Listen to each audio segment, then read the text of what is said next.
Hello, everyone. It's official. Nasta and Chapavelli back on the mic for core values. Official. We made it. We did it. We did it. The second one. We did it. They like us enough. How many of these core values have we had? This is the 7th one. The 7th one. Oh my goodness. There's been a lot. There's been a lot of core values. It's been keeping PDX FGC afloat. We got people coming in from all sorts of places. Salem came through. Had a lot of good performances earlier on Tekken 8 on this exact same stream. Thanks again for everything that's been going on, for production, from the people hosting. It's been a wonderful time. And now we got Street Fighter 6. All right. And it looks like we got Kimberly versus Akuma with Froggy versus Bantha.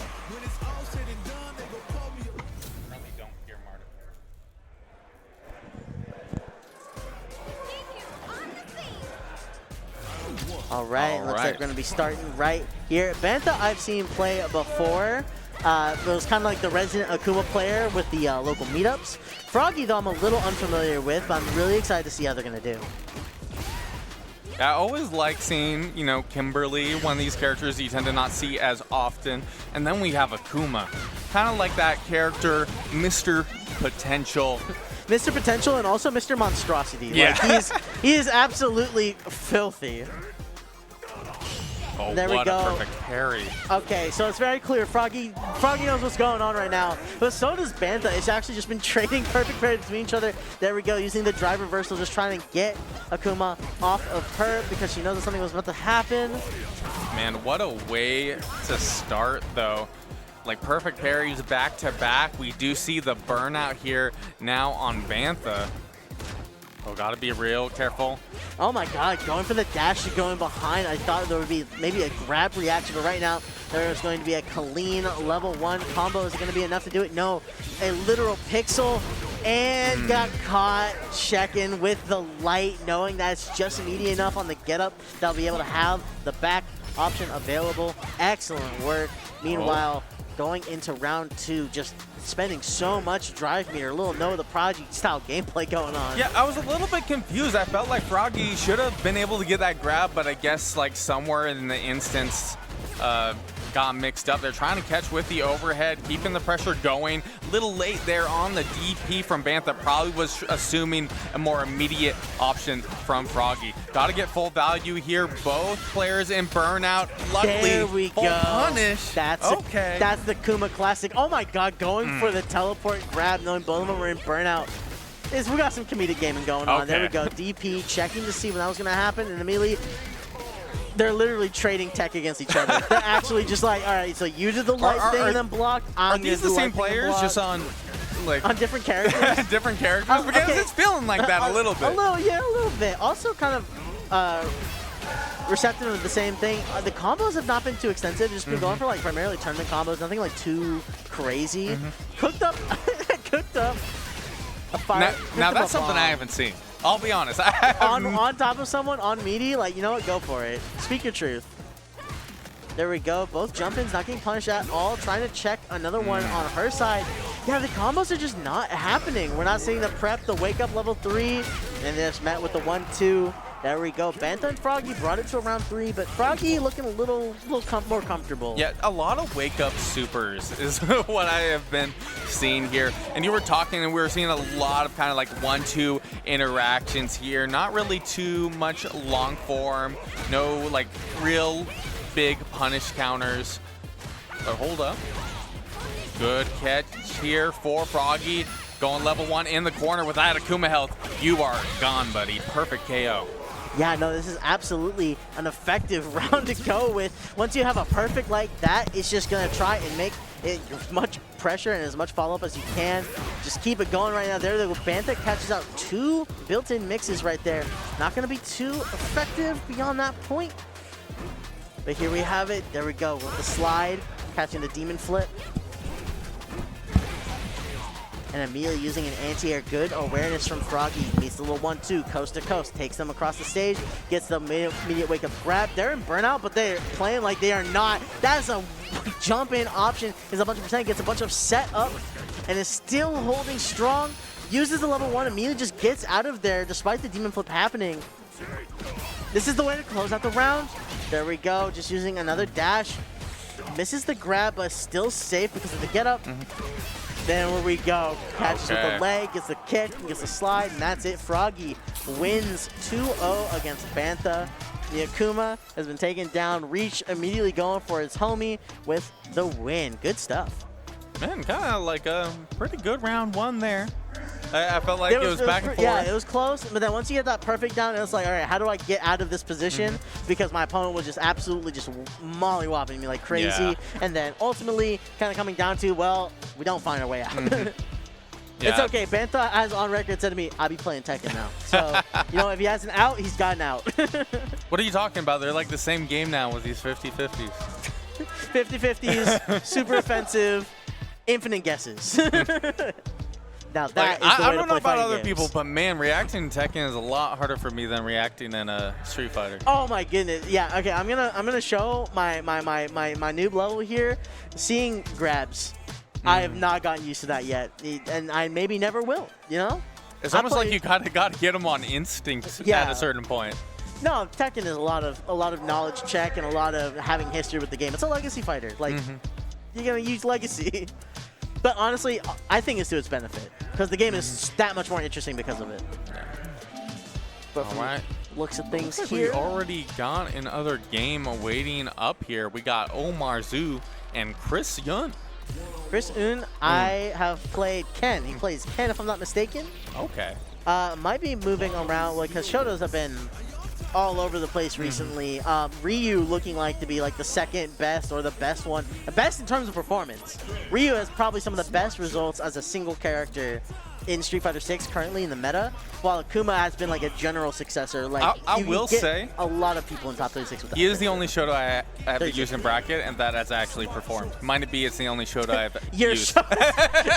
Now I'm not trying to make no judgment calls. Yeah. But my Ryu be going. My modern Ryu be got stuff going on. Oh, it's the Ken Ditto. I have played OmarZu's Ken before. Has been making a lot of strides on the online meetups. Also, yeah, sign up for those if you can. Or Oregon's been trying to get more of them online games going. To speak on that though, OmarZu was known for the Guile and has been performing with him for a while. To pretty decent success. You can kind of feel that there was a gap between him and Dagger G as kind of like the follow-up other best player. And then Manabu came in, and then those two were kind of like trading the same position in terms of success. But now it looks like we're just, you know, we're treading new waters. Might as well bring out Ken, the worst Shoto in Street Fighter 6. Yeah, why not? You know, especially if you're feeling confident in the mirror matchup. I feel like you kind of assert your dominance here in terms of, you know, you got this equal neutral going. I saw the little shimmy there from the parry, and we see OmarZu take the first round here. Has a little bit of meter lead, not too much. Starting off with the OD fireball to, you know, exert that pressure. Okay, jump over after the sweep. This is your moment, Chris.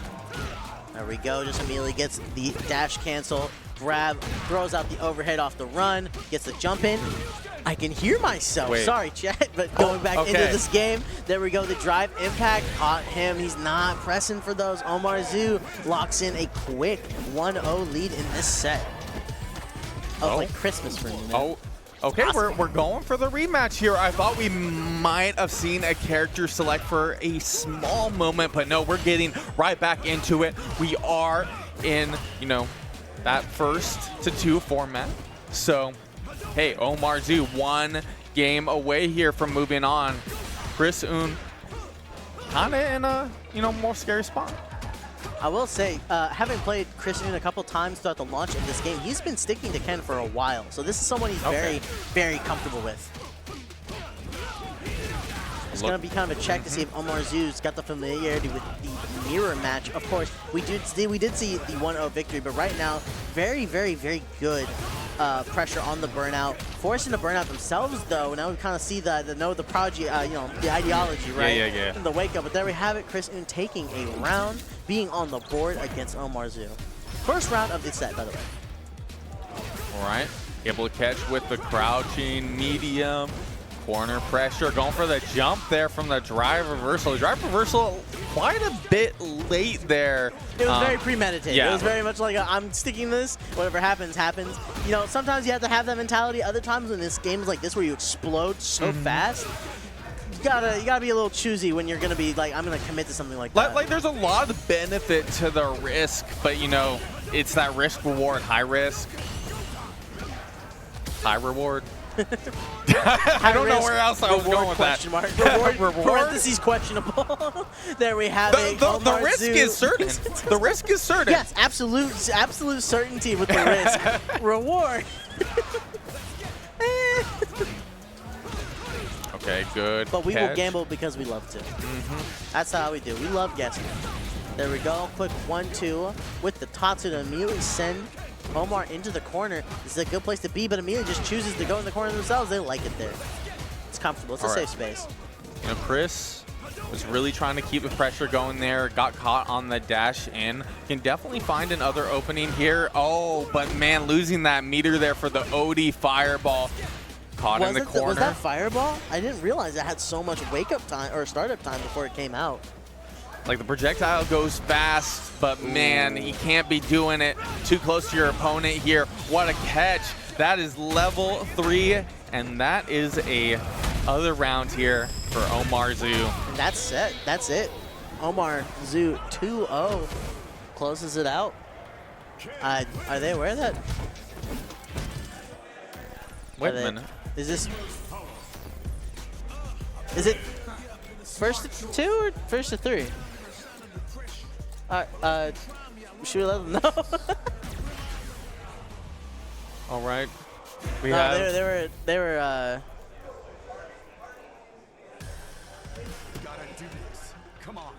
production checking in with the competitors at the moment.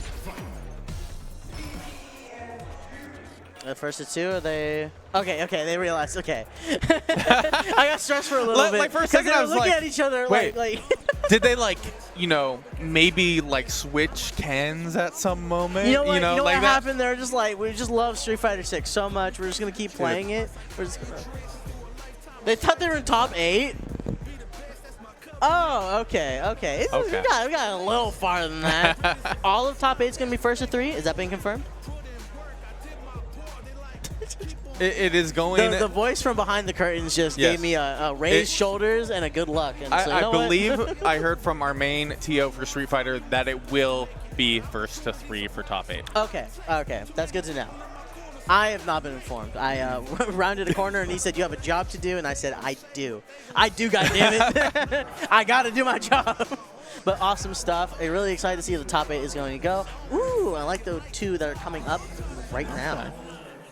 Tap room regulars. We're going to be having Blackmambacats versus Cat Burglar. Ooh, okay. Or is it Paul the Cat right now? I'm trying to remember. Did it change up? I remembered Cat Burglar, but it's probably Paul the Cat. I've definitely seen that name. It is Paul the Cat? It's Paul the Cat? Awesome all right. stuff. It was definitely... Thank you again, voice from behind the It was definitely at one point Cat Burglar, yes. right? Okay. That's absolutely just me being like, I've been here too long. I remember when Blackmambacats played Jury before Aki came out. Like that's how bad it is. Well, I wasn't even around for that. I hustled for this game. I tried really hard to be good at this game in the beginning. The Aki's good. No, the Aki is absolutely insane. Both players, we have Dhalsim versus Aki. If you want to talk about uncharacteristic, that's uncharacteristic. Nah. That's as irregular as it gets. These two characters are really, really, really different. Though, there could be a potential Mai on the other side of the screen, and you're going to love that. Okay. Yes. Yeah, I'm definitely interested in the potential of that Mai, especially with the character, you know, really big in popularity, really contesting for like that top 3 character spot. Like if you look for the representation from the entirety of Street Fighter ranked currently, you're getting almost 50% Mai in all categories. It is insane. Yeah, Mai to the left, okay. Mai to the she's right. All right. She's okay. But we're not looking at Mai here. We're looking at Kimberly and Dhalsim. Okay.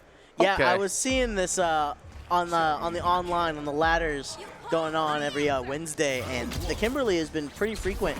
I was trying to figure out if it was just looking to be like a local test, but now that we have these bi-monthly regionals, it looks like we're just locking it in. Yeah, it looks like the names do need to be flipped. Paul the Cat is the Dhalsim, and Blackmambacats is the Kimberly. I'm very interested in this Kimberly here. It's been a little bit of a slow start. Both players kind of, you know, getting used to the setup here. We're seeing a small little interaction. Good setup here. They're both good patience. floating around a couple times. Punish counter into, oh my god, the counter hits. Oh absolutely ridiculous. It's just been trying to call each other out over and over again, and Paul is just not getting too much off of it. Yeah. Like, definitely want to take advantage of this burnout situation, trying to go drive impact, just a little greedy going for it early. But we see Blackmambacats taking that round here. Yeah, paid the price with that immediate, just the sweep. Does enough damage, gets the kill. Why not? Tries to EX run in, get some space, get some pressure, but immediately just using teleports to get out of the way. There we go with the grab, expecting the parry. I'm seeing a lot of parry fishing from Joe, from Blackmambacats. Man, it's just really slow. I feel like Paul is going for a lot of things that can be pretty punishable, but maybe just kind of like in this scenario, Kimberly struggles to find that opening that other characters would. There we go. Ooh, I love that. Gets a good, decent combo off it. Uses the drive reversal to absolute effectiveness. Has Kimberly in burnout. Then immediately calls out the anti-air. Uses the teleport. Oh my goodness, trying to set up fire in there. I might have been a misinput if I'm being honest. Okay. Get a grab here. What's the scenario here? Why okay. Going for a little bit more chip here. Meter difference now in Blackmambacats' favor. A little bit of a dance. A little bit of a shimmy. I like the idea behind that drive impact from earlier, but there we go. We have the opener. We have the combo immediately going into burnout and goes for the level 3. This should be enough. That's CA. That's absolutely going to close out the game. Yeah, no need even for that buff here. Man. I love the different character poses. Specifically, I like Akuma's. After Kimberly level 3, he just looks dead. Like, he actually just dies. He's just sprawled out, arms out, just like, I'm gone. From the looks of things, we're going back to character select. Ooh. Oh. Hold up, we got something. Kind of gambling. Oh, is that the Checking modern buttons? setup? No, I saw that. That's the modern. The Wait, logo changed. Yeah? I think we're going to be going for a character swap. Yeah, we are looking at modern here. Wait, are we going to see modern mind? I think, yep. It has been locked in. Modern mind. All right. Slight okay, I want to say something. I want to say something here. So I was talking about representation, right? We're seeing most of the characters like in ranked. My representation 50% across all board. But I want to mention something else. Modern also making up a lot of those players because the character fully functions. Yeah, remember you talking to me about that. A fully functioning character, the first one in Street Fighter 6 to be released.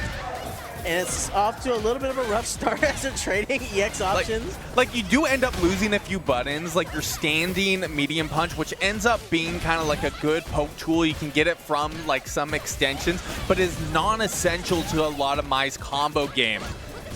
Interesting, too, committing to the EX immediately after that, just seeing if Blackmambacats would press a button, which he evidently does. All right, drive rush in, little cheeky jab. All right, we're going to burnout for that. Is Blackmambacats going to be able to capitalize here? Good safe positioning with the dive, but still getting punished for it. Ooh, oh! Tried to get that immediate flip kick, it does not get rewarded for it. There we go, Paul the Cat. It's jump central for both of them. Oh my goodness. Was that the level 1 check? It's not going to be enough to do it, but it is burnout. Oh, you got to be pressing buttons. Yeah, it's terrifying being in burnout against Mai here. That was such a clean EX. Oh my goodness, there we go.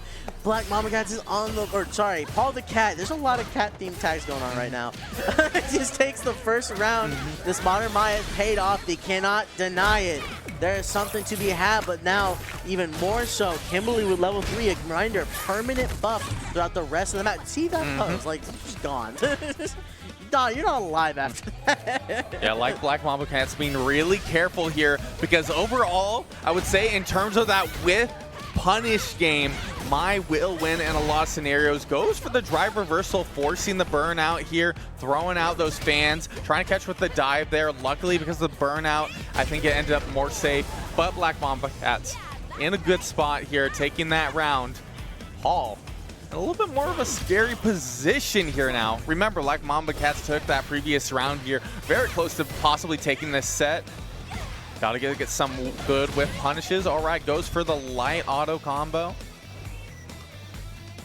Yes, for all those who don't know, that is what happens if you hold the light and spam the light button. It's also the one special move that you cannot do the true input for on my. There we go, gets the level 1, gets the fire charges, and now it's time to start cooking. Oh no, actually, there we go, Blackmambacats bridges the gap, gets a really clean punish counter, doesn't set up anything, doesn't go for bomb setups, but gets another punish counter, but this time is able to break the throw that was trying to be checked for that. Another jump in. Okay, respect the pressure there. Level 1 there. That's enough, and that's the boosted version 2. Bantha on the board, the modern Mai worked out. Now it's dead, okay, but now we have another character switch. Immediately locking in the This is a hockey. matchup I know fairly well. These two, they know. Yeah, this is it's actual. This is we're playing tap room. This is real. Yeah. He said, "All right, time to go full force." Blackmambacats known for the Aki and has been cooking with the character for a minute now. We might also see, if CBE makes it up on the stage, we might also see her JP as well. That's another character that's been worked on. A lot of the mainstay players here have been looking at other characters. We have the Ken, we have the Kimberly going on right now, we might have the JP. I definitely saw the JP in bracket earlier. So, this is awesome time. Everyone's doing something a little different, except now, because now it's time to work. All right, going for the drive rush in with the sweep. Not the most value there. You can definitely get some better confirms, but hey, you got it. You got that raw hit. It was just a little bit of a weird option in my opinion. Neutral jump gets caught out with the fan. The perfect parry on the little cross up. But then we have another wake up combo. Bridges the gap in terms of the health difference. Oh my gosh, using the dive to go past the bubble and expecting the drive rush. Good call out. Paul the Cat walking so, treading, just doing so well. I don't know how else to explain it. This character switch was really, really smart on his part. There we go, calls out the bubble. That's going to be an EX combo into level 1 with a boost. That is going to take the round. Paul the Cat is looking at 1 round away from getting upset. All right. And you know, using level 1 with Mai isn't too bad to close things out, especially in terms of the value you get with the stocks. You end up with more supers than your opponent most of the time here. Should go for the level 1. That is the medium auto combo route here. Okay. Can we talk about, though, that's 2 callouts with Drive Impact that have both succeeded very effectively and has gotten a lot of combo damage. So Joe, Paul immediately gets parried. Okay. Try to get in there a little bit. Force to use the level 3. This is going to do a lot of damage. This is, oh my god, yeah, this is CA level. Okay. What's the option here? Drive rush, keep the pressure, makes up there with the command grab. Barely enough to not do it. The EX immediately wake up, forces into burnout. Are we gonna try and play for an option? Like right here, you do have to be careful because of that level 1 aspect. Slow moving projectile coming in clutch there for Blackmambacats. It's dangerously close. Kind of off camera, but Paul's smiling. Paul knows what's going on. All right, really good Aki setup to start here. Level 1, just to get as much value as possible here. You're working at a meter deficit. Control here at the cost of putting yourself in burnout. You need to maintain that advantage, but Blackmambacats doing just that. But hold up, now we're in the corner. There we go. That was 18 seconds of Blackmambacats being online, and then despite 1 grab is able to close it, but Paul the Cat got so close, but it doesn't matter. What matters is that final hit, not all the setup that led to it. And with that, whew, upset, lockdown. stopped, thwarted, but that modern switch was almost the choice that would have absolutely taken the set. Oh, man. Like, It just gets more and more interesting, man. We've seen some character swaps. We're seeing different picks for mains. This is some good Street Fighter. I'm happy. yeah, there's one situation that I'm like really curious about because I'm kind of like thinking about it. So for those who don't know, I do tend to play on Modern, at least for Street Fighter 6. I do play Classic on other games as they don't have a Modern. Classic on other games. It's not Classic at that point. No, that's it. I'm going to calm down. All right. Yes? But one of the things that people don't really know about, there is an option select. I wouldn't say, in a sense, it is an exploit. I don't know if it is intentional. With modern characters, specifically, I know this is at least true for Mai. If you're in the corner and you're kind of going with the idea is like, oh, they're either going to grab me or go for a jab, there's actually kind of like, oh, I cover both options scenario. What you can do, and this only works with the cheat input. Okay. It doesn't work if you actually go for normal level 1. But what you do is you end up going for what is the grab input and the level 1 cheat input. Well, cheat input shortcut at the same time. And if it ends up being a jab, you'll get level 1. If it ends up being a grab, you'll tech it. Jesus Christ. I feel like this will eventually be patched out in the future. But should tell Paul. He probably already knows. Really? Maybe not. Okay. Yeah. I follow because, a lot of niche, like Japanese, like modern, like enthusiasts. You're in the know. You've got the connects. Evo Japan is just gonna like dap up like 50,000 different people who are just like got that modern like technique going on. Well, they're like all double my age. What does that mean? I don't. Wait, are you saying they can't dap? What? I don't know. They just might be a little confused. But back to our games here. I'm seeing a familiar face. A few two familiar faces. Yeah. That's right. TSPhan and Reach. TSPhan also looking at another character at the moment. Hold on. No more Chun-Li? Not no more. Not no more. Okay. But definitely looking at something else. I think I've also seen Reach on E-Honda. I think. Oh, okay. All right. I respect it. That character's goofy enough. I think Reach would absolutely. Bro, I hate E-Honda. Like in bracket, it is like stressful.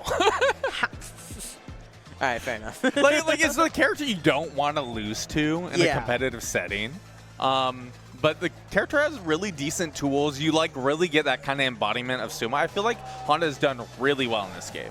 Also, like forgive me, I'm currently looking at the bracket to see if there's been any upsets. Yeah.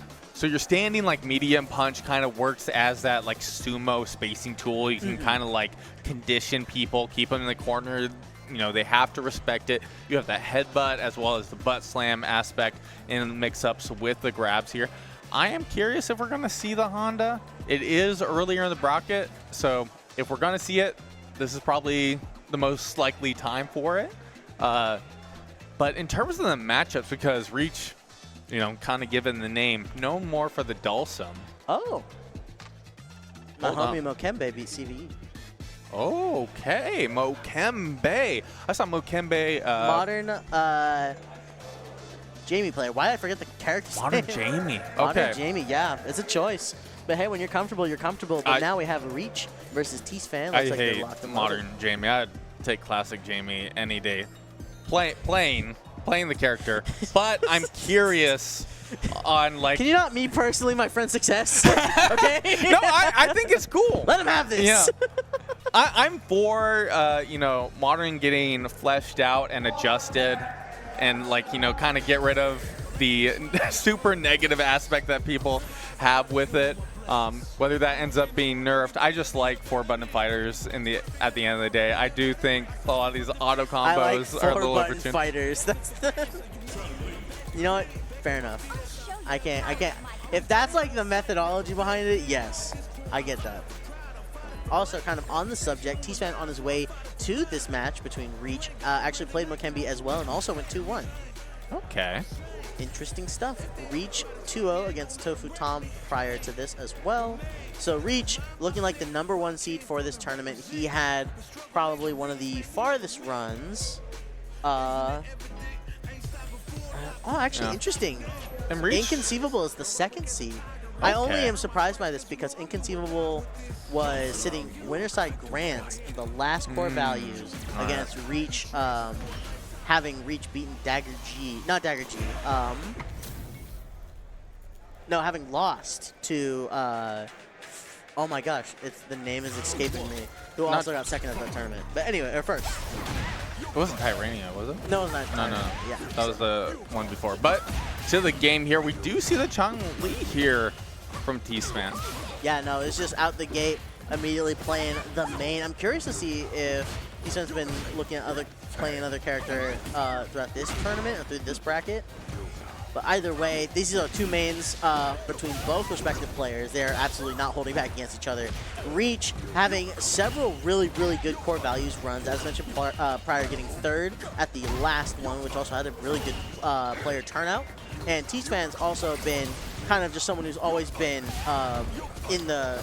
Kind of on that cusp, right? Yeah, he's always been bridging into like one of the best players in the state. Has some up and down performances depending on, but overall, TSPhan is very, very clean with Chun-Li and also very uncategorical with Chun-Li. Every single player I've talked to about the way he plays the game is like, yeah, no, that's not normal. That's not a normal Chun-Li. I also feel like you don't even get to see that much of the normal Chun-Li. So for a lot of people, this is just kind of like a matchup check. Yeah, well, yeah, for both players especially. Dhalsim is a character that has a pretty decent amount of representation. Cat having, before my release, playing Dhalsim all the way up to this point. There's, I think, 1 or 2 other Dhalsims I've been playing locally as well. This character is surprisingly represented in the state. And Reach is someone who's also just been doing absolute numbers with this character as well. All right. Ooh, trying to, really apply that pressure there, but good use of the drive reversal from Reach. And a lot of these neutral interactions kind of going back and forth here. Good pressure here. Should be able to confirm into something. Okay, going into the stance there, only with the light kick. With the level 3, Reach should be able to close out this round. Should? That's a definite certified KO. There we go, the quick 2-rounder there. Reach. This is still best of 3 territory. First to 2 for others that for the uninitiated. Going in, so it's not top 8, but this qualifies into it. All right. And again, winner's side too. So we're not gonna see. This isn't the last time we'll see either player. But right now, Reach is just controlling the pace of this game so well. I just want to point out, Reach being extremely disciplined off the teleport earlier, expecting some sort of button to be thrown out, ended up being the OD up kicks. All right, solid combo here into the corner. I love the use of the stance there. Good pressure here from TSPhan. Not able to really keep full control of the corner, but still winning here a lot in neutral. We have some burnout gaming going on too. Immediately met in the skies with the fireball. Tries to make a little bit of ground. Does the correct jump. Didn't get punished for it initially, but then just got caught low and then immediately combo. Reach locking in another round. Just trying to get this one done and dusted so that he can get into this top 8. He got best of 5 to play. Okay, good parries there from TSPhan.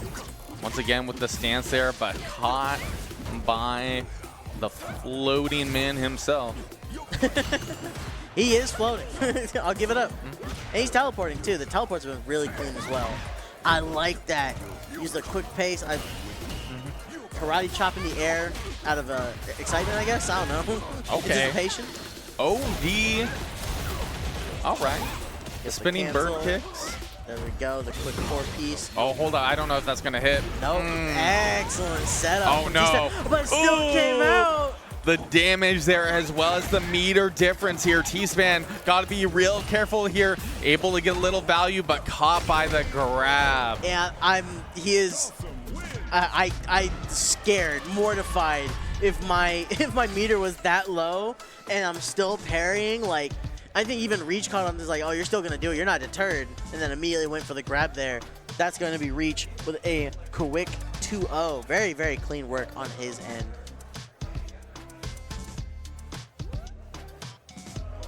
With that next place, that was a qualifying set to get into top 8 Furret ending up being the winner against Blackmambacats from earlier has resulted in Furret versus Inconceivable in winner semis, but now we have Reach versus Manabu. Manabu now making their first appearance on stream. Also, one of the Guiles in question, and actually sticking to the character this tournament, not having Dagger G be here is unfortunate, but hey, if you have a Guile problem, it's a little less of a problem you're happy. right now. You're elated. You saw OmarZu locking Ken, you're like, you're gonna be all right. As a lot of, I feel like veterans say, you know, if Guile isn't good, or if Guile's good, there's a problem. Hey, Guile, no, don't listen to him. Guile's good. Guile's good. I'm just waiting for the breakout performance. All right. See, I was waiting for that in the first Capcom Cup. Okay, yeah. I think I brought this up before on stream, but for the first Capcom Cup of Street Fighter 6, I was dead set convinced that every single Guile player was intentionally throwing in the main qualifier tournaments and brackets, just up to the point where they could qualify but not like do really well, so that when it came time for Capcom Cup, that they would all just unleash everything they had, and it was like all the like broken tech, movement options, because in my perspective, that character had everything. And I'm still waiting. That's all. That's the. Like, that's the conclusion of the I story. was with you, I'm still waiting. but it has come to pass. I know. Surely there's just Knuckle Dude's just got a pocket like 50,000 options. Trust me, like it's gonna happen. Early season 2 Guile though, that was something. Early season 2, it was good times. If you were a Guile player. If you were a Guile. It's not even Guile on screen. This is Bison. I've been led astray. I'm actually 0 for 100. Somebody's here to win right now. Now this is a character with some numbers. This is a character with results. SFL League, this was like the character. I was seeing him everywhere. He's doing good. Unfortunately, kind of in the same position as Akuma, where it's not that Bison is like hard winning everything. He's just so good. And honestly, with a lot of the just like the power and the damage that he does for relatively a low amount of input. And I would just say, like, in terms of the characters here, I feel like Bison definitely a lot more accessible in terms of execution than, you know, playing Akuma at the highest level in this game. It's just like some of these combos just do ridiculous damage. Even after their nerfs, this character is just a powerhouse. So right now you got to deal with Reach. A Grab again. Of Dhalsim, and these are some guesses that you are not too comfortable with right now. We do get the grab tech. That look at the damage, look at the percent that's just been dealt over and over and over again. Good catch with the scissor kicks here, mixing up with the grab here. Okay, Manabu not too bad here. Okay, good pressure, but low catch there for Reach. Take that round.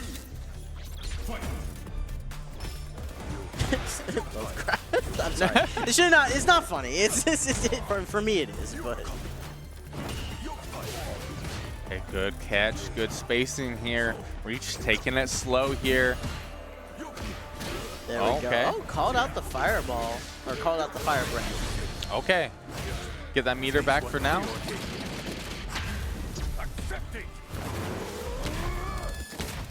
All right. Man, Manabu really struggling to get in on Reach at the moment. These hovers have been doing wonders. Now we're on a literal tick of health. What do you got in the tank? Manabu right now, you got to find a way out. And again, it's going to be another leg just left lacking and immediately punished with the dive. Right. Able to catch with the stray there. Perfect spacing on the drill. Reach able to get a little bit of damage mixed in. Manabu, all right, finally threading that needle. Needs to keep this pressure going. Drive impacts. You should be able to get a setup. Well, hey, it puts the opponent in the corner. Never mind the teleport. Another call out. The fireball is not even going to be a deterrent there. Just using another just quick spiral. All right.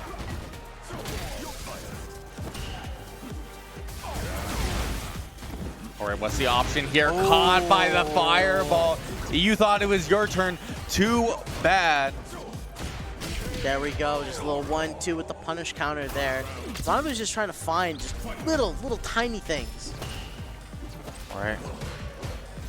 Manabu playing it safe. Caught on the jump. We're seeing a lot of the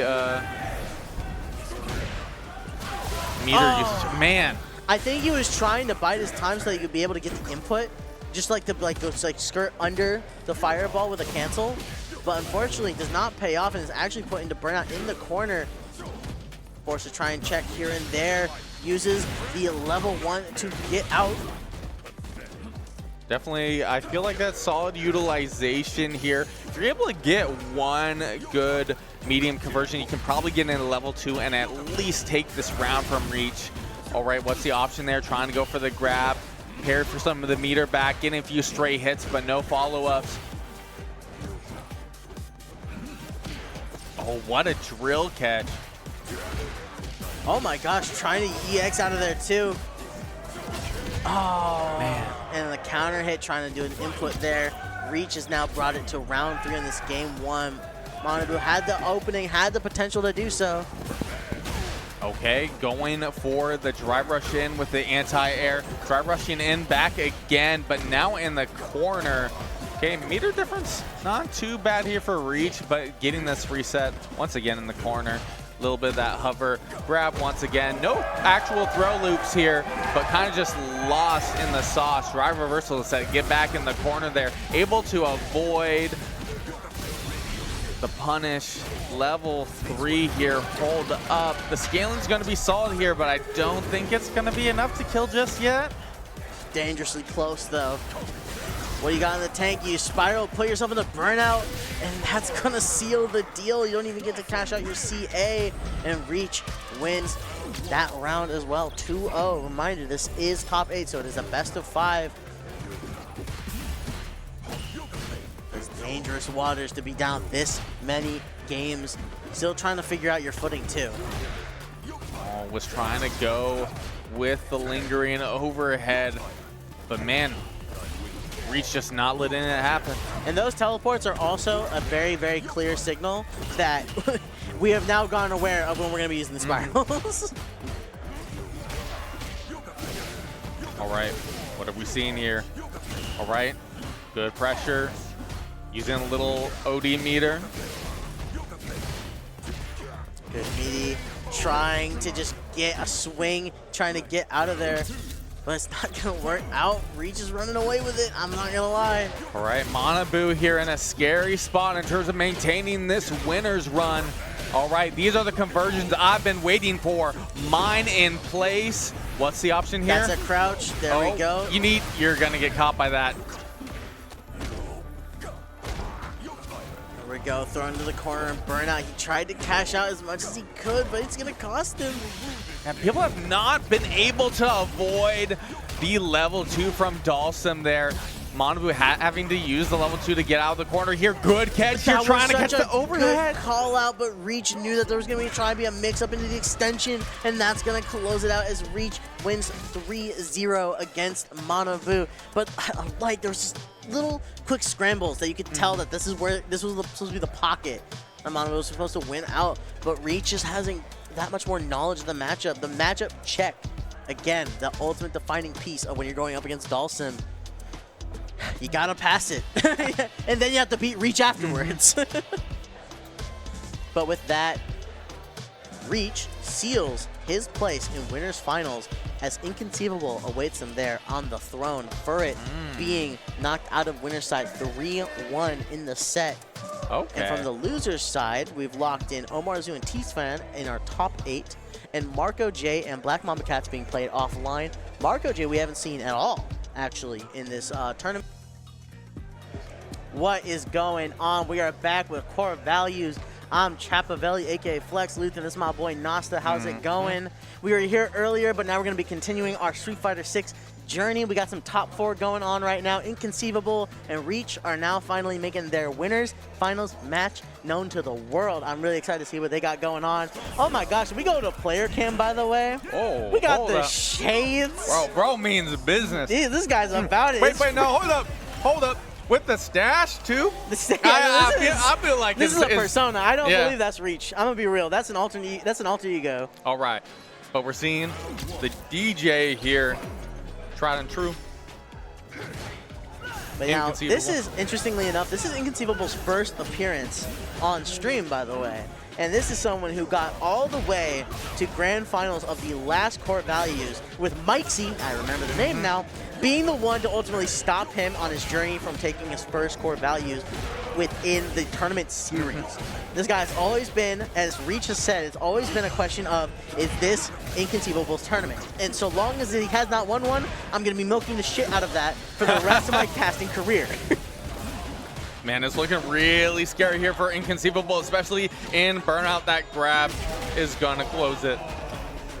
No, it's going to be Reach with a really, really clean start right now. Dhalsim is his tried and true. Same with DJ being Inconceivable's tried and true. They've always stuck it out. But these is going to be two. It's an interesting experience. It's the bag of tricks coming in from Reach versus the index of knowledge from Inconceivable. Inconceivable, you can literally go up to him at any point and just be like, oh, what's going on with this? And he will have at least a 3-page essay on every single option in the game. He is that versed and that informed about the game. He just knows what's going on. So it's always going to be questioning what he's familiar with and what he's going to be able to make changes and adaptations for. Oh, man, even with the perfect parry, that's still a bit of damage here. Luckily, no longer in Burnout. Oh. Okay, this is huge. Got to work with this pressure. I like the preemptive, jab to just stop it outright. Man, that drive reversal, that temporary help. Okay, at least you're getting it back, but will it come into play here? Oh, looked like a potential try and snuff out option. Oh, you see the gesture between each other? You're like, that was not supposed to happen that way. But pay no mind to it. You're still going into this as a best of 5. There's absolutely room to breathe and room to try and understand your opponent. And as we have it going, Inconceivable is playing this game fast. He's playing fast ball. He also got his counter hit confirms. Immediately hit with the opening perfect parry. Like, I was just really surprised that Reach wasn't ready for the ending of that target combo. There we go, though, with a quick light kick. It's a really powerful move. A little underrepresented in terms of the DJ kit. It goes pretty far. It snuffs out a lot of options. It's very fast. A lot of DJs need to be more on that, including me. Okay, respect the pressure. I like the tech. All right. Ooh, interesting. After the sped up crouching medium kick to immediately try and go for a dash up is a very interesting intention coming in from Inconceivable. All right, good patience. Perfect parry. Gonna get a little bit of a punish. Oh man, I love that move. When that move connects, it's something beautiful. It means something to me, man. There we go, with a quick light punch check into the immediate no, that's genius. Grab. It's another... The double trip here, but level 3 Inconceivable. Ooh. All right, on the board here. Single hit level 3, you love to see it. It's not going to be enough. Wait a minute, the scaling? There we go. Dangerous, interesting choice. Okay. Initially, but now we saw the payoff pretty immediately. There we go. Now going 1-1 in this best of 5. I'm liking that immediate, just the get out of my way, crouch heavy kick. I will never get tired of that move, especially what feels like in quote unquote neutral. It's a very potent tool. Yeah, DJ just in terms of closing that distance has a lot in the toolkit, and kind of getting in that sweet spot. Can we talk about that like back-to-back anti-air perfect parry from Reach twice in a row, and still Inconceivable is not deterred by it? Oh my gosh, a target combo I haven't seen since the launch of the game. Into another perfect parry. These people are swinging. Oh my! They're swinging. What was that? Like not even a trade? Oh, that's some damage here. Oh no! Expecting something, just anything to have to be able to reach with the kicks is not going to pay off. He let it rip. All right. Little bit of a jump there. Surprised it didn't actually get caught by the long leg there. Okay, little dash in there. Grab once again. This is kind of where DJ likes his opponents. in the corner. There we go. Calls it out. Immediately gets the crouch, medium punch, crouch, medium pump, punch, EX kicks. You love it. Ooh, and the Maracas out off the second round. Yeah, it's a perfect victory. You only get that off perfects. And there we go, trying to call out an option with a couple fakes. Full screen, but it's against Dhalsim, so it's not only reasonable, it's required. Perfect parry, just point blank. Okay, what's the option there? Catching the hover there. There we go, couple quick jabs. Trying to, oh my goodness, actually ample response from both players, but just spaced a little too inconveniently to have it land. That's going to be a quick level 3 to get the health lead. It's not going to do an insane amount of damage, but it's something, and that's all you can ask for at times. All right, good patience here. Yeah, There is the meter difference. Throw tech. Oh my goodness. Dash in, jump over, caught with the jab, grab back in the corner. Oh my goodness, the teleport out. I did not expect that. Okay, a little head nod, Reach is saying, all right, I'm feeling myself a little bit. That was an excellent call out from the Dhalsim. Is going to put him at a lead 2-1. And he's not slowing down. Look at this pressure right on top of Inconceivable. Immediately is driving up with the fireball. He's saying, I'm going to ghost ride with it for just a little bit, keep the pressure going. And there we have it yet again. It's not going to be a punish counter of a parry, a grab from a parry, but it's still going to be so much. The punish counter yet again. Speaking of the damn devil, that's going to be so much damage. Immediately gets the drive reversal, knowing that Inconceivable is going to try and follow it up. He stays in the air. Oh, good catch here, but not able to follow that up. Oh my goodness, the grab here. Okay, burnout here as DJ. Gotta try to take advantage of it. Go in the corner. I like it. Sway in, sway out. Keep your opponent at bay. Single hit, level 1. Are you ready? Swung out. No, just ate the level 2. Just right there. That level 2 has been getting too much value today. Oh my goodness. It has been absolutely lethal. And I don't think there's any signs of slowing down as Reach gets a really good 2-hit opener. Gets the drive reversal. Inconceivable tried to set up something as a follow-up, but unfortunately did not space it to the point where it was going to be met with success. Hey, he was ready though. That's one of the key points here. You want to talk about ready though? Look at that teleport, was perfectly timed, knowing that there was going to be a follow-up again. Okay. Awareness on the side. Okay, that one was a little. Yeah, we're kind of seeing I've been quite a talking bit up here. Reach a lot, but that's just because there's so much prep into so many of these options. And he's got the shades on, so you know I got to respect it. One of them, well, oh my goodness, one of them has the shades on. One of their characters has the shades on here too. DJ rocking that shiny outfit. Now the question is, that's going to be consequential or not. This is Dhalsim in burnout. Immediately puts DJ in burnout as well. Does he not? He doesn't commit to the option, but Reach does, and with a little bit of a pop-off, it was a question of who was going to be getting the chip kill. They both had something on deck, but just kind of not ready to immediately spend it. Inconceivable held onto it, and it ultimately costed him. That was a 3-0 victory, 3-1 victory for Reach. With the shades too. Devious. It's a with look. the shades it's a and look. everything? Really? They were meant for Dagger G? Paying homage because he always wears shades. Oh my god, yeah.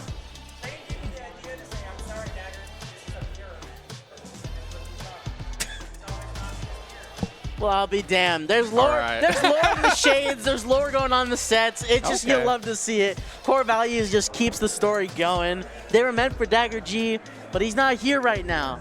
So we gotta have someone wearing them. And there we have it. That's Reach sitting now in grand final, sitting comfortably in the winner's seat. And on that note, we do have to talk about a little bit of what's going on off screen, as we had a decent chunk of losers quarters into semis being played off stream while we had their downtime between sets. As far as I was aware, TSPhan and Furret, I believe, are still being played right now. Meanwhile, Manabu versus Blackmambacats happened, and if I'm not mistaken, Manabu won. 3-1, thank you to the voice behind the curtain. So with that, Furret and TSPhan are the two that will eventually be met with Manabu's wrath in loser semis. But with that being said, we still have a little bit of time in between those. Of course, Inconceivable sitting in losers finals of that set. We have a little bit going on, but for now, you have us. Yeah. I definitely feel like Manabu needs a little bit of redemption, especially after kind of like what we saw, which was definitely a bit of a matchup. Well, you want to talk about redemption? I can see over there on the screen across the entire venue that the Guile is out, and I know that was the set that they played on, the setup that they played on. So it kind of goes back to the question of when Bison's coming out versus Guile, because while the Guile can last as long, and this character is just absolutely insane in terms of just what's capable of, there are some matchups that are not too ideal, and I wouldn't be surprised if Reach's Dhalsim was one of those points where it's like maybe not run the Guile, maybe try and go for something else, even despite the projectiles. Bison just makes people explode. He's a counter hit character. Yeah. He's a counter hit character through and through. And if he had that kind of stuff down, he could absolutely just take it to the moon and back. But that being said, he's in losers for a reason, and that's why Reach is also in grand finals. So overall, TSPhan versus Furret, though, going into Manabu. I'm pretty okay with either player going against him. Yeah. Like, I think it'll be like an even set either way. Like, in terms of like what's the most interesting set between the two, I don't think it's going to be a bad set no matter what. Both players are absolutely insane. On the subject of that, we had seen TSPhan earlier on stream, but Furret has not made an appearance once. Actually was slated to earlier until there were some scheduling changes that ultimately had him just keep cooking off stream. But he's primarily like from Smash, things like that. I've played with him quite often from our history together with that. And he was just like, you know what? Put me in, coach. Let me play. And sure as hell, he's getting into these kind of performances. That being said, it looks like there is a victor between the two of them. I just saw them get up. Hold up. I don't know. I could see it going either way here. Yeah, Furret got it pretty fast. Is he running over? Where's he going? Is he going that way? Is he going? But TSPhan had a little bit of a smile, so that guy smiles all the time. I love that guy. Shout out TSPhan. All right, get it ready. He shook his head. First shook his head at us. He said nope. The Chun-Li taking victory, so we're gonna see TSPhan. What was it? 3-2, 3-1, 3-2, 3-2 in a throw. You hate to hear it. Bias, you know. But hey, no, big shout outs to TSPhan though. Hot set though, good set. Okay, he did say earlier, I was talking to him because I was like, okay, well, he's got to be playing if he's getting this far in bracket. Bro was like, I haven't played the game in like 2 months. I didn't try to bring that up. No, I was trying to hype him up outside of that fact, you know? Like, I pulled the Smash player card. That's how bad it was. I was... It's all downhill from there. Looked at me, he's like, you... Yeah, that was a pretty bad one. Bro, I would rather say the Smash card than the I haven't touched this game in 2 months card, okay? But if you haven't touched the game in 2 months and you're making this far in bracket, hey. Yeah, but like, yeah. Yeah, no, you're right. Equal footing. Give me an out, please. I need an out. Production does not agree. He's been playing Rivals, known Rivals player Furret. Top 10 player in Oregon, Rivals 2. Shout out to that game. That game's dope. He beat the main developer. He did, in fact, do that. I watched that happen in tournament.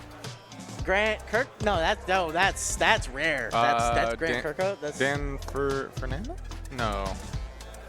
Is Fornitz. That it? Yeah, Dan Fornitz, okay. yeah. That's the name. Thank you. Sorry about that. I don't know where Grant came from. That guy was making games like the 90s. He's old. He's making games before I was born. No, he's very much. No, never mind. I'm having a full-blown conversation with someone who's not even in this. Like, no one's gonna believe what he's saying. I can't convince you. He's saying some crazy things. But with that, it looks like we're idling a little bit, letting TSPhan get a breather, just to make sure that we get the best sets we can going forward. But overall, Core Values has been a really, really, really nice tournament so far. Smash. Okay, so we've been asked the question if Dhalsim was in Smash. So there's this funny character, right? Name's Min Min. Min Min with Peach Float. Interesting. Why are we talking Smash? We are on the FGC stream. I did. Again, no one will believe anything that I'm saying that this person's calling me. He's cheating. He's using our little like conversation button to talk to us. So I can't fight back. I'm just gonna look weird on camera. We're just along for the ride. Yeah, no, this is sales world, and we're just living in it. All right. I'm hoping we get this match here soon, though, because I'm excited. Because we're going to be seeing like Chun-Li and, from what we're seeing, either Guile or Bison. That's what I'm expecting. I think we're going to see the Guile. I don't think Chun-Li is that much of a difference maker in that matchup to constitute a full character switch. But if TSPhan does go up, I think, okay, if we go up 2-0, I think we're going to see the Bison. Okay. If TSPhan takes a quick 2-0 or a solid 2-0, I think it will be swapped to the Bison. If it's a close 2-0 though, like we're clearly like going last round, last hit both times, definitely going to stick to the Guile. It's a comfort thing ultimately. Like, okay. That's kind of my judgment call. That being said, it's also the question of Inconceivable, who is like the most likely you think to like put up some numbers. Because if that's the case, I think I want TSPhan. Okay. That's the ESPN like table talk they have with Shannon Sharp. Mm-hmm. That's my guess. We'll eventually figure out a Lakers in 5 for Oregon, but until then, we'll have to figure something out. But from the looks of things, we're prepping to head to the stage relatively soon. I see TSPhan. Dude, it's even worse. The light's gone too. Everything's gone dark. Oh. Yeah, remember we were like bragging about the sunlight earlier? Now it's gone. Don't highlight that. You still can't. It's not as bright as it used to be. You still can't see out the window. Like, it's bright enough. Yeah, or is that just like the camera work, you know? Don't bring back us. Don't bring us back. Show the cool, awesome venue. I don't know. Do we have ads? Do we have ads?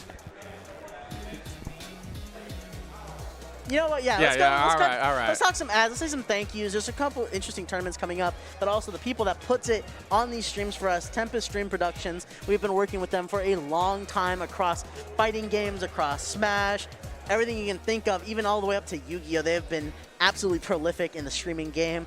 Very, I don't know, borderline pioneers in some categories. Big shout outs to them. They're the ones that are showing this right now. Falchion, also the people that have been helping put core values on the map. Awesome stuff. They have so many hands in so many different games, and they're doing absolutely beautiful work with them as well.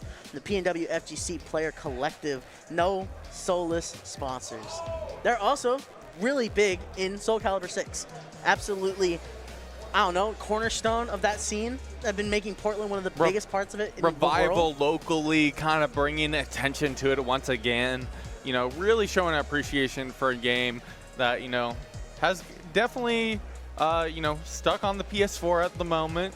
But a lot of people, big fans. Like, it's on PC. Yeah. But, you know. But hey, it's people like Falchion that keep them afloat and keep that thing going. More importantly, though, we actually announced this tournament the last time we were here with the trailer and everything. Fields of Fate going over in Pullman, Washington. He has one more in him. He said he wanted to host this tournament, and host they shall. We had Street Fighter, Tekken 8, we had Grand Blue, we had Sam Show. That's what I'm excited for. I need to see that Sam Show bracket expeditiously. I love that. They got the full works over there. So if you're over in that Pullman area, or just in like Washington, Oregon, or any neighboring states. Oh yeah, if you're EWA, like EWA fighting games, like you gotta be there.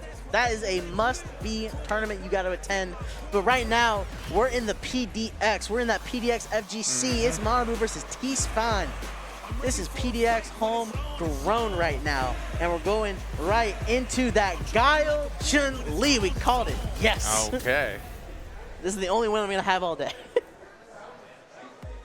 Now, I'm curious about this Guile. I have not been able to see too much. You know, there's a lot of different approaches you can go with Guile. You can kind of go a little bit more that traditional, a little bit more aggressive like we see with like Dagger G. I talked about it before. I don't think we saw it from the last core values. This is that super turbo Guile. Like, this is, we got the fundamentals. It is that bread and butter. It's it's the standards. But I think honestly in the best way possible. I'm not saying that as a detractor or a deterrent to what Manabu's got going on. I think it's actually really effective in this metagame of the PDX. All right, I like TSPhan being real patient here. Throwing out the meaty there. Scary spot in the meter. What a catch. I wonder if that was a drop of the charge. That was absolutely a drop on the charge. But there we go. A hard call out with some of the new tricks going on right now. Oh, trying to skirt past that fireball. It's the wrong game, buddy. I know that was a third strike, yes, but I know when I just saw it, that was third strike. It was wrong game. But if it works, though? It worked on me. That thing hits me third strike all the time. I don't want to talk about it. I've hit you with that on third strike. Later. All right. All right. There we go. Back into the game. It's a bit of a scrap. Just going for some single inputs. Just going for some small hits. A big thing that I was kind of talking about Manabu's Guile is that the combos are not that extensive, but it's the ground game. It's the neutral that's really solid. However, that kick reaching all the way out there. Chun-Li's got extensions. Chun-Li's got ways to hit people. Oh, good catch there. And level 3 from that. Okay. That's confidence right there. That's speaking on something. That's what matters. All right. A lot of meter down. Not a lot of help to work with. That's round 1. Just said that was a reaction time check. Manabu going up 1-0. That's Tomo. Hey. Bro's got the fit. No, shit on. I'll admit it. It's nice. There we go. Okay. Using an EX fireball. Ooh! I love that perfect parry. Okay. It was a rough thing to punish for sure. I kind of saw that in terms of the perfect parry. It was like, oh, this is already kind of a hard situation to hit Chun-Li when you're dealing with her in that stance. Okay, this is definitely going to be helpful here in terms of that meter difference. Going to jump in. Oh, a little skip there on the drive impact. Tasteful, honestly. I really, really like that option. Oh, a little aggressive. Not too bad of a trade, all things considered. I love the low profile. There we go with a quick 1-2, trying to check again to get a little continuation of a combo. But no, it's just going to be taking Manabu into the corner. This has been a really, really, really clean game 2 for TSPhan, catching all of the options. Look at that, not a single stone going unturned. Going into the level 3, excellent work. That'll absolutely be enough to do it. A spinning bird kick into the multi-kick gets Manabu down just enough to now lead it to 1-1. Losers semis is far from being a clean sweep. The real question is going to be how this next game follows up. Because if it's rough and TSPhan goes up 2-1 with confidence, because that game was relatively fast. I'll keep it a buck 50 with you. That being said, I think we can see Guile throughout the entire set. Like I saw TSPhan earlier taking a deep breath, definitely feeling a little bit of the stress here. This is probably the best performance I've seen for TSPhan in a while here, and be able to breach past that loser semifinal spot. Like, definitely appreciating a little bit more diversity here in this top cut of core values. Hey, it's always the question raised of what happens when you got no Dagger G, you got no Mike C, what's going to be the result?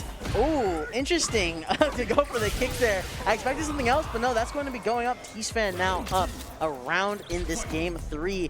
This is kind of the setup I was talking about. We might see the character switch because of these results. However, far from over for Manabu as he gets a very clean response to the drive rush, knowing that there's going to be enough time to get the reaction. And there we go. Just get some fireballs going. TSPhan's been walking to those pretty consistently. All right, one boom. Getting the setup here with the Sonic Blade. There what we patience, go. discipline. He said that's not happening again. And as I was speaking about it being relatively fast wins coming in from TSPhan, he's now taking a very confident lead Manabu has. And there we have it again, another fireball. TSPhan is getting a little antsy. He's trying to get some answers to these booms that are not working out. Seen a lot of fireball play here. Really trying to just, like, you know, go boom for boom. Fireball for fireball. Oh man, that overhead doing a lot of work. I love that the overheads are hitting max range. Not like no follow-up, no counter, no nothing. Just Yeah, TSPhan in a really rough spot here in terms of that meter, able to avoid the OD boom. All right, little scoop there with the crouching medium kick. Oh, putting yourself into a burnout against Guile, who that's could. percent. Wait, You gotta be aware of that. But no utilization of level 2 just yet. Yeah, full screen, it's kind of rough to immediately go for that because that's just util burning that you might not even be able to cash out depending on the circumstance. Being at the center of this stage is kind of rough, but also throwing yourself into burnout.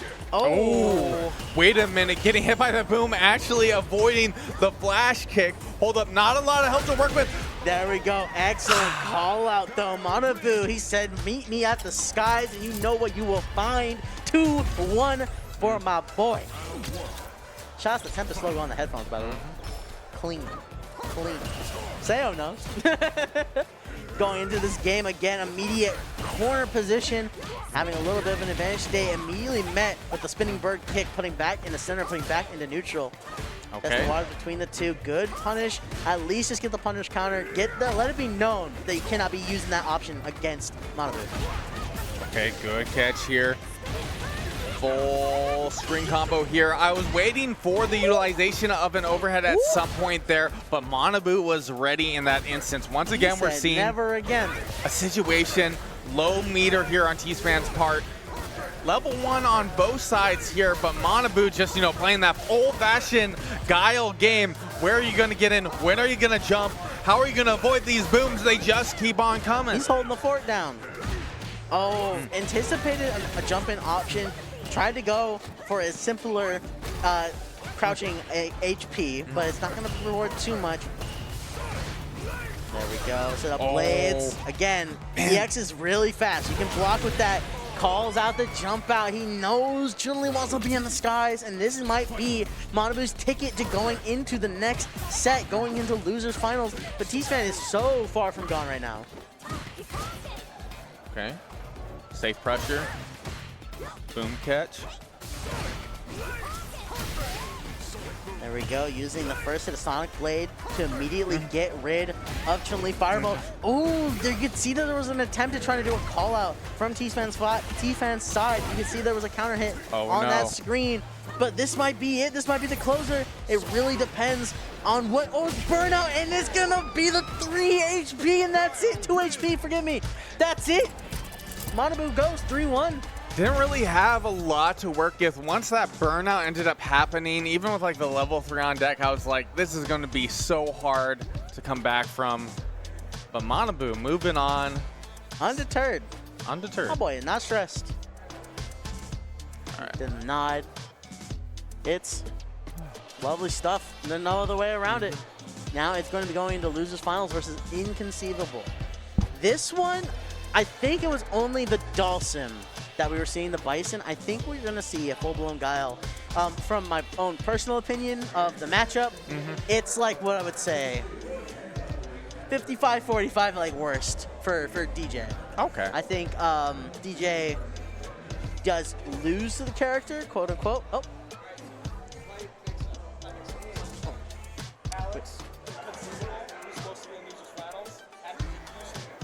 Oh, okay.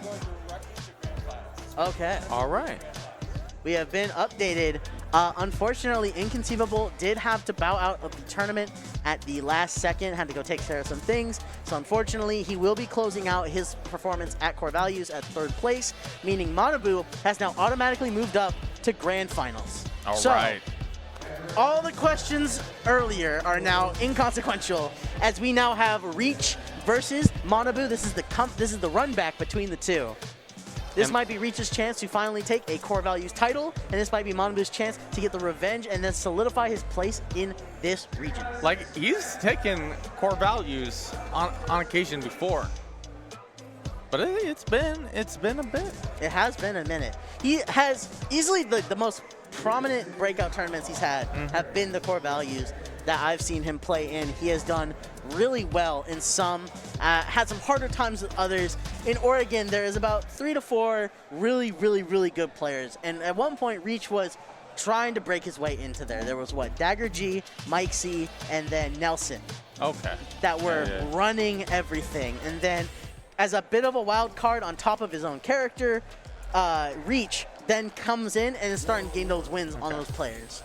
Honestly, kind of the same way Dagger G did when he was like, all right, third strike era, like this is my time that I was putting into it. We're good. Time to cook. And then immediately came into Street Fighter 6 and was just bodying everyone. Right, making sure the controls are ready.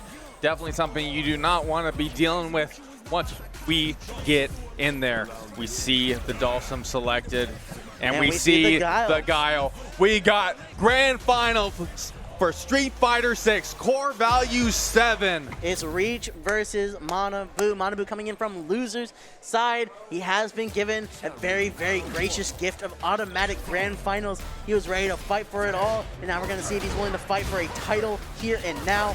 But Reach is ready to take one as well. Who will come out the victor? Let us find out. We have potentially 10 games of some kick-ass Street Fighter 6 to watch. I'm just saying, we're on a beach looking at that Dhalsim costume, and it looks like Reach is on vacation. I fully believe. Reach on vacation? No, I call that no. You saw those shades. That is determination. Dagger G's shades. No, he said absolutely not. But here we go. Talking about this neutral right now. Finding some clean jump-ins, finding some positions. Still getting caught with that cutter right there. Ooh. Oh, trying to DI through the mess, but the teleport still keeps Reach in safer guards. Eats a little bit of damage for it. Does a perfect parry. Goes into burnout just so he can get the corner pressure. Gets the parry and is holding back right now. Tries to DI and gets a successful. Gets the overhead. Oh, does not get a big combo. He doesn't have a lot of drive meter to work with. In fact, spending it right now is a really unfortunate position to be in. But now he's just going to play the long con as he plays literal full screen Guile cutters. Oh, that drill too. Okay, going for that grab. And that drive rush grab is a Reach classic. He is always trying to set up for the grab. He's really consistent with Dhalsim with a lot of mix-ups and checks. All right, Manabu already looking a bit better than what we were seeing with the Bison, but I do feel like Reach, you know, still able to navigate this, has to deal with Guile's time to time here. Like, bro's been through the gauntlet. Absolutely, through the mess indeed. Oh, man, once again, putting yourself in burnout here. Like, might it be Dhalsim isn't necessarily the character you want to be concerned about in terms of burnout, but it's still a frustrating position to be in.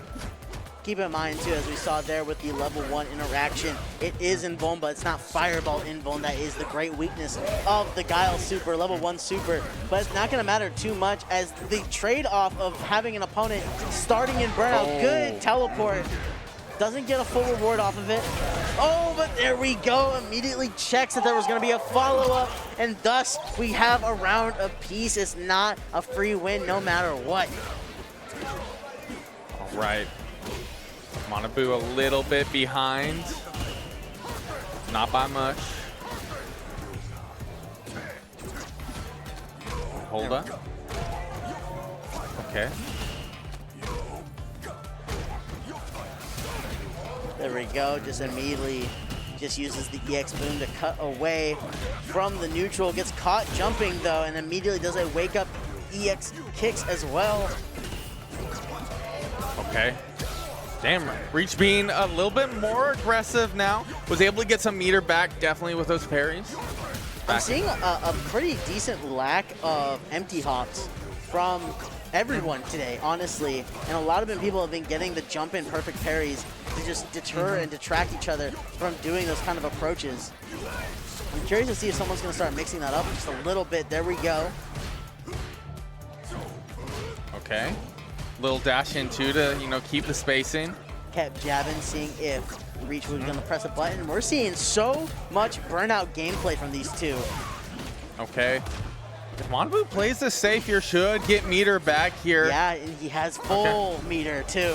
Oh, and getting that catch here, you need to capitalize on this. You can't be waiting for that meter to come back because then you're just in a worse situation. This is that classic Guile we got going on, but it's going to pay the price as Reach now goes up 1-0 in the winner side of Grand Finals. This is still winner side of Bracket 2. He only needs 2 more of these to close out the set.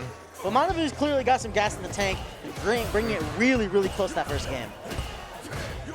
Okay, parries back to back, going for the OD flash kick. getting the blade ready. Good catch there. Oh, yeah, I gotta be careful on the jump in.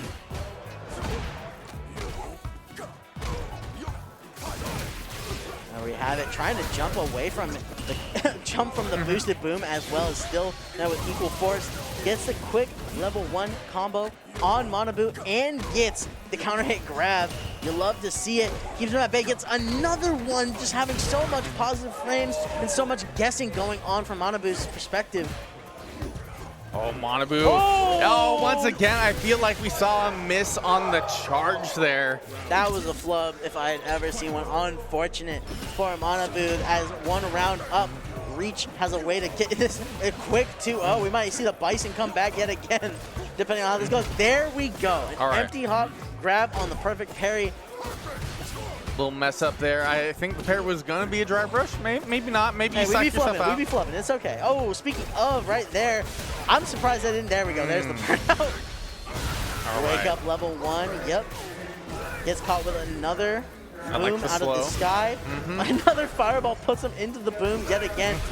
If any, oh my, the catch on the back. Oh, doesn't get the 3 hits there. This is going to be a really solid combo. Is this going to be enough to do it? No. Literal pixel, and it's fine as he has the checkmate seal of the deal right then and there. That is Reach up 2-0, and Manabu is not changing characters. Sticking with the Guile. He said, play what I'm comfortable with. Feeling out the navigation here.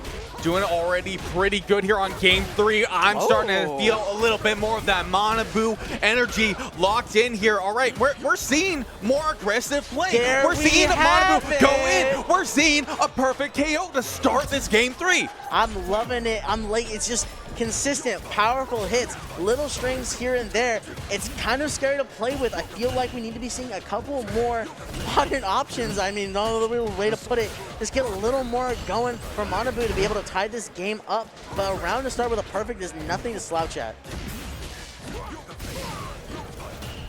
It already is just very big in contrast to the previous matches here, but Reach looking pretty good here, going for the level 1 just for that extra damage, able to bait out the OD flash kick.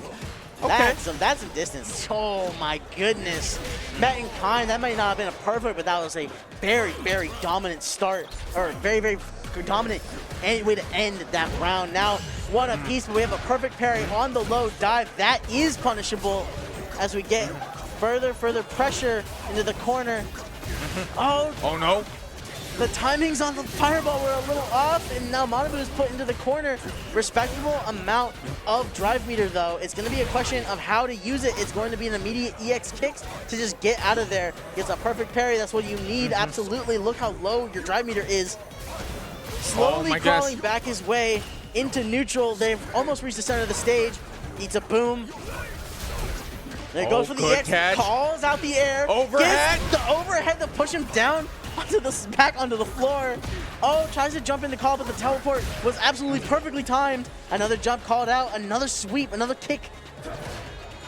Like, I feel like we're going to see some interaction in neutral, but whether we end up seeing a meter, the grab, not much health, no work, but the drive impact. Drive impact, he called in, that's it. Reach with a 3-0 wins. Core values, and he is elated. That is how you do it, with the shades on, with the grin from ear to ear. That's the excitement you love to see. 3-0, that's confidence, that's everything. Manabu had his chance, unfortunately he did not take it. Reach ends core values with a win.